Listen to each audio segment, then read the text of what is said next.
사망의 근세를 이기시고 오늘 새벽 예수님이 다시 사셨습니다. 할렐루야.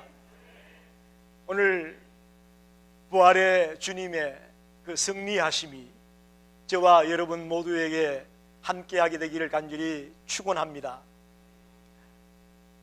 요한복음 20장과 21장을 보게 되면 부활하신 예수님이 네 부류의 사람들을 만납니다. 막달라 마리아를 만나고 10명의 제자들이 모여있는 곳에 가서 10명의 제자를 만나고 또 도마라는 제자를 만납니다.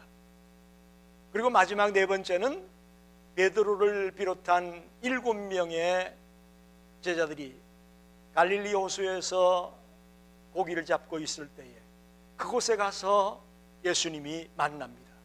이렇게 네 부류의 사람들을 부활하신 예수님이 만납니다. 그러면서 놀라운 변화가 일어나고 역사가 일어나는 것을 성경에서 볼 수가 있습니다.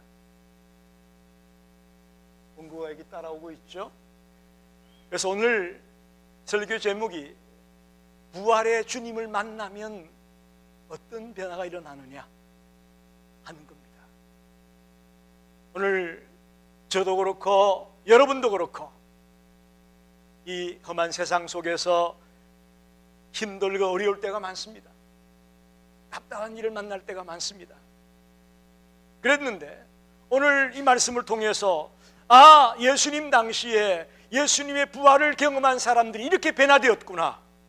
나도 예수의 부활을 믿고 받아들이면 내 생애 가운데 이런 변화가 일어날 수 있겠구나, 이런 역사가 일어날 수 있겠구나 라는 다짐이 있게 되시기를 간절히 소원합니다.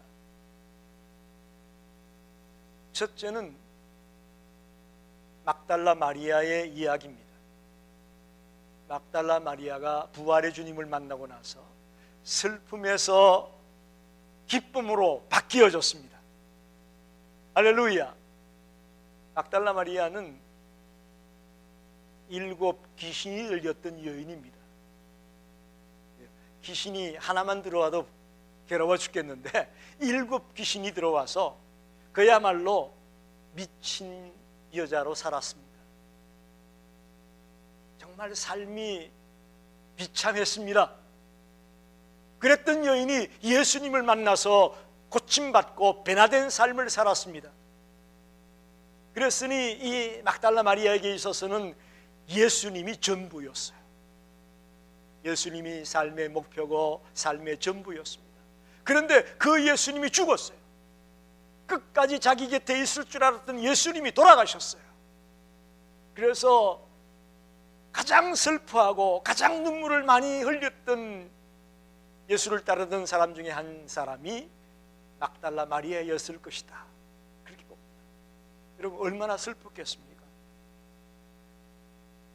우리가 같이 신앙생활하던 한 성도가 돌아가도 그렇게 가슴이 아프고 그렇게 슬픈데 자기의 인생을 180도로 바꾸어 주었던 그 예수님이 돌아가셨으니 말할 수 없는 슬픔과 아픔이 그 여인에게 있었습니다. 또 이제 예수님이 떠나고 나니까 고독한 겁니다. 아무도 자기를 사랑으로 깨안아줄 사람이 없다는 걸 알고 너무너무 고독하고 외로웠습니다. 그래서 사흘 뒤에 예수님의 무덤을 찾아갔습니다. 정말 안타까운 마음으로 예수님의 무덤을 찾아갔는데 무덤에 들어갔더니 시신이 없습니다. 그래서 이거 큰일 났다, 누가 예수님의 시신을 훔쳐갔구나 하고 또 우는 거예요. 또 슬퍼하는 거예요. 그때에 15절에 보니까 여자여 어찌하여 울며 누구를 찾느냐. 할렐루야. 예수님이 부활하셨습니다. 무덤에 있지 아니하고 부활하셨어요. 그때 그 막달라 마리아의 슬픔이 눈물이 무엇으로 바뀌었겠습니까? 말할 수 없는 기쁨으로, 말할 수 없는 감격으로 바뀌어졌습니다. 그래서 뛰어가서 제자들에게 내가 주를 봤다, 내가 다시 산 예수를 봤다 외치는 막달라 마리아를 생각해 보십시오. 오늘 이 부활주일 아침에 주님의 전에 달려가는 우리 성도님들 가운데도 어느 누구에도 얘기할 수 없는 슬픔이 있고 아픔이 있고 문제가 있는 분들이 있을 것입니다. 그러나 오늘 잘 오셨습니다. 이곳에 와서 부활의 주님을 만나게 된다면 그 슬픔이 기쁨으로 바뀌어지는 놀라운 하나님의 역사가 임할 것을 믿습니다. 오늘 오실 때 좀 내천자도 그리고 찡그리고 슬픈 모습으로 왔다면 오늘 이 말씀을 들고 돌아가실 때에 또 성도의 교제를 나누고 사랑을 나누고 돌아갈 때에 기쁨이 충만해서 감격이 충만해서 돌아가는 우리 모든 성도들이 되기를 간절히 소원합니다. 두 번째는 예수님이 돌아가시자 제자들이 이제 겁이 나는 겁니다. 예수님이 죽었으니 예수님을 따르던 제자들도 죽일 거다. 이 두려움 때문에 어디 나갈 수도 없고 숨어 있습니다. 그래서 한 제자의 집에 10명의 제자들이 모여 있었어요. 왜 10명이냐? 가룟 유다는 예수를 배반했기 때문에 떠났고 또 도마가 그 자리에 없었어요. 그래서 10명의 제자가 숨어 있었습니다. 문을 잠그고 걸어 잠그고 숨어 있는데 그 당시에 빌라도라는 총독 정치 권력이 무서웠고요, 또 대제사장이나 바리새인 같은 그 당시에 종교 지도자들이 무서웠습니다. 그래서 바깥에 못 나가고 문을 잠그고 숨어 있는데 놀랍게도 부활하신 주님께서 문도 열어주지 않았는데 그들 가운데 떡 나타나셨어요. 그러면서 너희에게 평강이 있을지어다. 할렐루야. 정치 권력 때문에 두렵고 또 그 당시에 주류 세력이라고 할 수 있는 종교 세력 때문에 두려워 떨던 그들에게 주님이 나타나서 너희에게 평안이 있을지어다. 두려워하고 어찌할 바를 몰라 하는 제자들에게 부활하신 주님이 와서 평안하라고 말씀하고 있습니다. 여러분, 그렇습니다. 오늘 우리 21세기의 과학 문명이 극도로 발달한 시대에 살고 있습니다. 그러나 우리의 삶 주변에도 두려운 것 투성입니다. 여러분, 얼마 전에 보잉에서 만든 비행기가 떨어져서 수많은 사람이 죽었죠. 지금 미국도 그 비행기 기종은 지금 아직 금지되어 있습니다. 뜰 수가 없게끔 만들어놨어요. 그러니까 아무리 과학이 발달했다고 하더라도 안전지대는 없습니다. 어떤 분이 그러더라고요. 이 지구촌 어디에도 안전지대는 없다. 지금 우리 가운데 가까이 두려움이 엄습해 있습니다.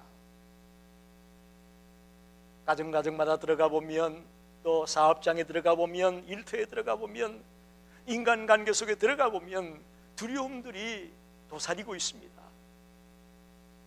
그런 우리의 두려움을 어떻게 떨쳐버릴 수 있느냐? 부활의 주님을 만날 때에 이 두려움이 평안으로 바뀌는 역사가 일어날 것을 믿습니다. 그 속에 진정한 평안이 있습니다. 세상 그 어디에도 우리의 두려움을 사라지게 할 수 있는 곳은 없습니다. 언제? 주님을 만나게 될 때, 다시 살아나신 그 주님을 만날 때에 이 두려움이 우리들에게서 사라지게 될 것을 믿습니다. 오늘 마음 한구석에 남아있던 모든 두려움들을 주님을 만남으로 털어내고 이제부터는 진정한 평안을 누리며 살아가는 우리 모든 성도들이 되시기를 간절히 소원합니다. 세 번째 만난 사람이 누구냐? 도마라는 자를 만납니다. 도마. 예수님의 제자들이 모여 있을 때 도마가 뭔가 일이 있어서 그 자리에 없었어요. 그래서 제자들이 나 예수를 만나서, 부활한 예수를 만나서 얘기하니까 도마는 난 못 믿겠다. 나 예수님의 못자국에 손을 대보고 장자국에 손을 대보고 확인해야만 믿지 나 못 믿겠어 라고 얘기했어요. 그럴 수 있죠. 도마를 꼭 나쁘다고만 얘기할 수 없어요. 도저히 지금까지 한 번도 없었던 일이고 불가능한 일이기 때문에 그렇게 말할 수 있다고 봅니다. 그래서 부활하신 예수님이 그 도마 앞에 나타납니다.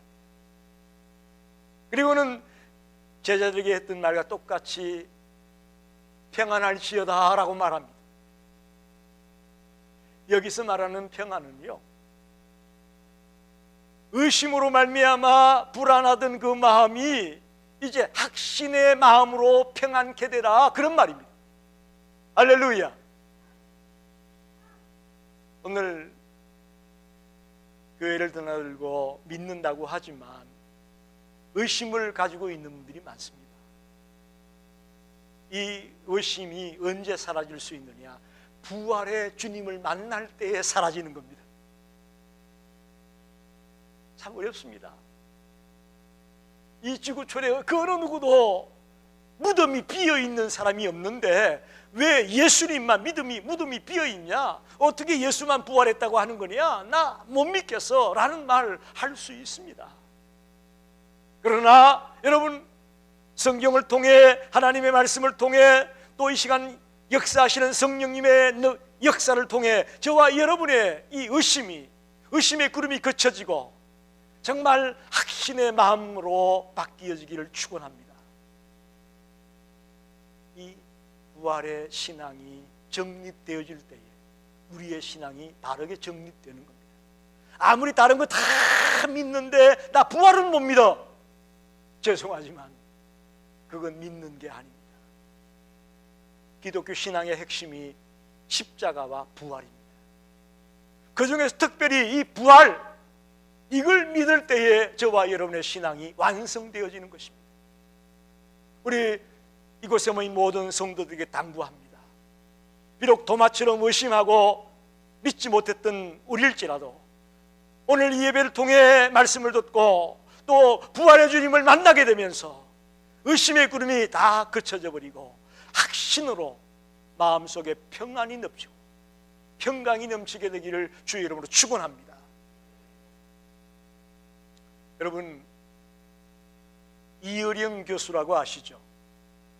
한국의 최고의 지성인 중에 한 분인 이어령 교수가 있습니다. 문화부 장관을 지냈고 88 서울 올림픽 때 그 개폐식을 총감독했던 아주 뛰어난 그런 인물입니다. 그분이 80이 지금 넘어서 80 후반에 이르렀는데 그야말로 늦은 나이에 예수를 믿게 됐습니다. 딸의 기도와 수많은 사람들의 그 간절한 전도에 힘입어서 그 늙은 나이에 아무도 이어령이 예수 믿을 줄 몰랐다 그래요. 아무도 저 사람은 예수 안 믿을 거라고 생각했다는 거죠. 그런 그분이 예수를 믿게 됐어요. 그러면서 기독교 방송에 나와서 그분이 간증하는 걸 제가 들었어요. 어떤 간증을 하느냐? 나도 처음엔 예수 부활을 못 믿었다. 나 예수 부활을 못 믿었다. 그런데 난 이제는 믿는다. 그러는 거예요. 어떻게 믿습니까? MC가 이렇게 물으니까 난 이렇게 생각한다. 예수님이 십자가에 달릴 때 그 예수를 따르는 많은 제자들, 많은 사람들 다 도망갔다. 한 명도 없었다. 그런데 나중에 그 도망갔던 사람이 다 돌아와가지고 자기들도 예수님처럼 다 순교하는 삶을 살다가 갔다. 이게 어떻게 가능하냐? 그 이유는 그들이 부활한 예수를 만났기 때문이고 부활한 예수를 봤기 때문에 그게 가능했다고 난 믿는다. 그래서 나는 부활의 주님을 확신한다. 오늘 죽어도 나는 하나님 나라에 갈 수 있는 확신이 있다. 대단한 고백을 그분이 기독교 방송이라는 공영방송에서 하셨어요.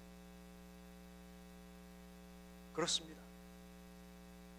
모든 사람이 다 두려워서 도망가고 예수를 팔아버렸는데, 잃어버렸는데, 던져버렸는데 예수의 부활이라는 사건이 있었기 때문에 다 돌아왔습니다. 끝난 줄 알았는데, 실패한 줄 알았는데 예수가 실패가 아니고 승리였고 희망이었고 자기가 말한 것이 이루어졌음을 확신하고 돌아와서는 이제 일평생 예수를 전하다가 그들 모두가 다 순교자로 순교하고 자기의 생을 마감했습니다. 그 모든 파워가 어디서 나왔느냐? 예수의 부활을 목도했고 예수의 부활을 확신했기 때문에 가능했습니다. 우리 모든 성도들이 그런 믿음, 그런 확신을 갖고 돌아가길 바랍니다. 마지막으로 베드로와 6명의 제자들이 3년 동안 예수를 쫓아다녔지만 예수가 죽어버렸습니다. 자기들의 스승이고 자기들의 지도자였던 그 예수가 죽게 되면서 이들은 실망했습니다. 낙심했습니다. 그러면서 어디로 갔느냐? 그들의 직업이 뭐였어요? 어부 출신이 많았어요. 그래서 옛날 직업을 찾아간 겁니다. 갈릴리 호수로 쫓아가서 다시 집어넣었던 그물을 끄집어내 가지고 배를 타고 고기를 잡으려고 하고 있었어요. 그런데 놀라운 것은 부활하신 예수님이 그들 앞에 나타났습니다. 그리고는 여러분 생각해 보세요. 내가 만약에 예수라면, 야, 이 베드로야, 3년 동안 네가 그렇게 가르쳤는데 이것밖에 안 되냐? 이 한심한 녀석아. 그러면 야단쳤을 것 같은데 예수님은 한마디 야단치지 않습니다. 그러면서 내가 나를 사랑하느냐? 이렇게 묻습니다. 베드로야, 내가 나를 사랑하느냐? 내 양을 먹여라. 베드로야, 내가 나를 사랑하느냐? 내 양을 쳐라. 부활하신 예수님을 만나게 되니까 실망하고 좌절했던 그 베드로와 친구들이 이제는 희망을 갖게 됩니다. 포기했던 인생들이 사명을 갖게 됩니다. 그렇구나, 하나님의 양을, 예수님의 양들을 쳐야 되는구나, 나에게 할 일이 있구나. 희망을 갖게 되고 자기의 사명을 발견하게 되었죠. 어떻게 했을 때에? 부활의 예수를 만나게 되었습니다. 할렐루야. 여러분, 인생이 내 마음대로 안 되죠. 살아가다 보면 실망할 때가 있습니다. 포기할 때가 있습니다. 좌절할 때가 있습니다. 그런데 그랬던 사람들이 예수님을 만나게 되니까, 부활의 주님을 만나게 되니까 희망의 사람으로 바뀌어집니다. 나도 할 일이 있다, 내가 할 일이 있구나, 그런 생각을 갖게 되죠. 그들이 다시금 예루살렘으로 올라가고 다시금 세계 곳곳으로 터져서 부활하신 예수를 증거하다가 생을 마감합니다. 말씀을 정리합니다. 부활의 주님을 만났을 때에 슬픔이 기쁨으로 바뀌어졌습니다. 부활의 주님을 만나게 되니까 두려움이 평안함으로 바뀌어졌습니다. 부활의 주님을 만나니까 의심하고 염려했던 마음이 확신의 마음으로 평안하게 되어집니다. 실망하고 낙심하고 좌절했던 인생이 희망을 갖게 되고, 나도 할 일이 있다, 내가 할 일이 있구나 라는 용기를 내고 힘을 내게 되는 변화가 일어났습니다. 2019년 부활주일 아침에 저와 여러분에게도 이런 놀라운 변화가 일어나기를 간절히 축원합니다. 기도합니다.